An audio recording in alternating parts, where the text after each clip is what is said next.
Hello everyone, मैं इतना ही बोलना चाहूँगा वीडियो शुरू करने से पहले कि एपिसोड ना एक्चुअल में टिपिकल वैम्पायर एनिमे टाइप का एपिसोड है। तुम्हें ज़रूर मज़ा आएगा। इस वीडियो को पूरा देखना। मैं तुम्हें गुजारिश कर रहा हूँ, सारे एपिसोड भी नहीं देखें तो इस एपिसोड को पूरा ज़रूर देख। मिलते हैं आगे।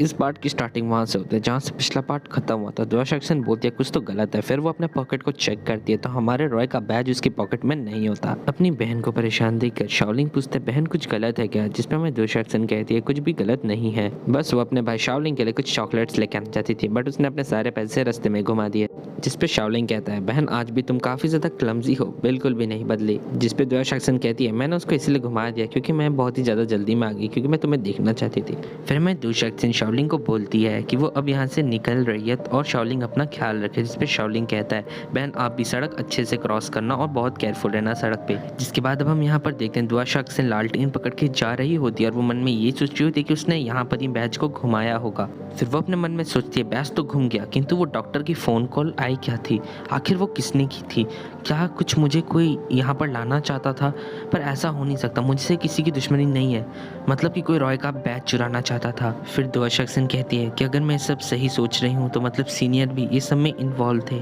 उतने में हम देखते हैं कि गाड़ी हमारी दुआशक्सन के पास आती है और उस गाड़ी से रॉय निकलता है। फिर रॉय दुआशक्सन को कहता है हे तुम्हें यहाँ कौन लेकर आया, तुम यहाँ क्या करी हो।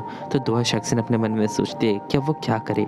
फिर हमें दुआशक्सन बोलती है मेरे को सीनियर पे कभी ट्रस्ट नहीं करना चाहिए था, मैं उन पर कभी ट्रस्ट करूंगी भी नहीं। वो सोचती है कि अगर वो क्लियरली एक्सप्लेन नहीं कर पाई रॉय को कि अभी सिचुएशन क्या है तो ये और ही ज़्यादा सिचुएशन कॉम्प्लिकेटेड हो जाएगी, और अगर सिचुएशन और कॉम्प्लिकेटेड हो गई तो ये किसी के लिए भी सही चीज़ नहीं होगी। फिर दुआशक्सन कहती है चाहे मैं कितनी भी नफरत कर लूँ इन वैम्पायरों से, परंतु तब भी मैं रॉय को परेशान नहीं कर सकती, मेरे पास कोई चॉइस ही नहीं है, क्योंकि रॉय अभी मेरे भाई का ख्याल रख रहा है, इसी के लिए मुझे अभी अपोलोजाइज कर देना चाहिए। फिर अब हम यहाँ पर देखते हैं मैं दुआशक्सन रॉय को बोलती है मुझे माफ़ कर देना क्योंकि मैं अपने भाई की बहुत चिंता करती हूँ। इसी के लिए हॉस्पिटल तक जाने के लिए मैंने तुम्हारा बैज विदाउट परमिशन चुरा लिया, परंतु आते समय मुझसे तुम्हारा बैज गुम गया, ये सब कुछ मेरे कारण हुआ है। जिसको सुनने के बाद रॉय कहता है मुझे सच सच बताओ ये किसकी चालाकी थी, क्योंकि मैं जानता हूँ तुम ये सब नहीं कर सकती। फिर रॉय अपने सर्वेंट को कहता है जाओ मेरा बैज जल्दी से खोज कर लेकर आओ। रॉय साथ ही साथ अपने सर्वेंट को कहता है कि वो जाके सनाई की भी जांच करे। यहाँ पर आप लोगों में से कुछ लोग ये सोचेंगे कि रॉय को कैसे पता था कि दुआशक्सन के साथ सनाई ही इन्वॉल्व हो सकता है। वेल वो उसे इसी के लिए पता था क्योंकि अगर आप पिछले एपिसोड देखो तो आपको पता होगा कि रॉय को पता था कि सनाई उसके खिलाफ है। फिर रॉय कहता है परंतु अब तुम्हें भी तो कोई पनिशमेंट मिलनी चाहिए ना। उसके बाद हमें दिखाया जाता है वो दुआशक्सन का हाथ पकड़ लेता है और फिर हमें दुआशक्सन को कोने में लाता है। फिर हमारे यहाँ पर दुआशक्सन बोलती है रॉय तुम मेरे साथ क्या करना चाहते हो। जिस पर रॉय कहता है मैं तुम्हारे साथ क्या ही करना चाहूँगा, ऑफकोर्स मैं तुम्हें पनिशमेंट देना चाहता हूँ।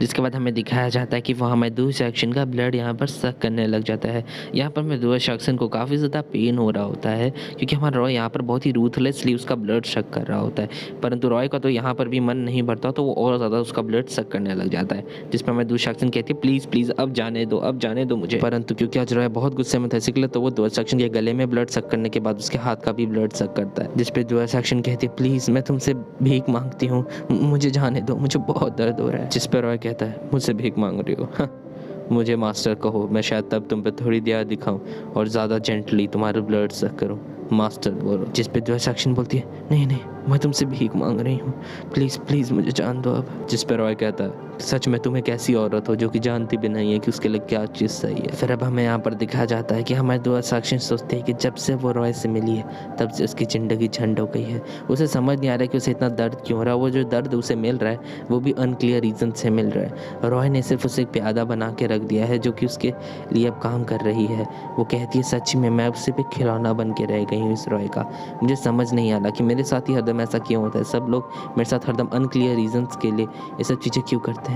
मुझे नहीं रहना ऐसे, मुझे नहीं रहना।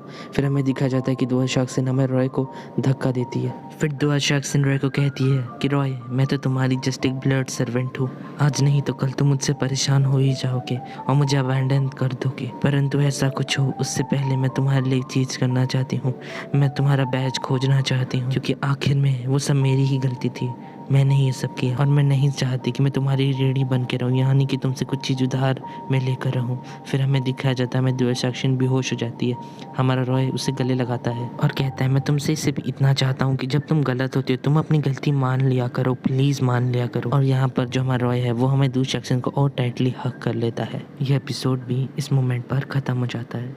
बाय।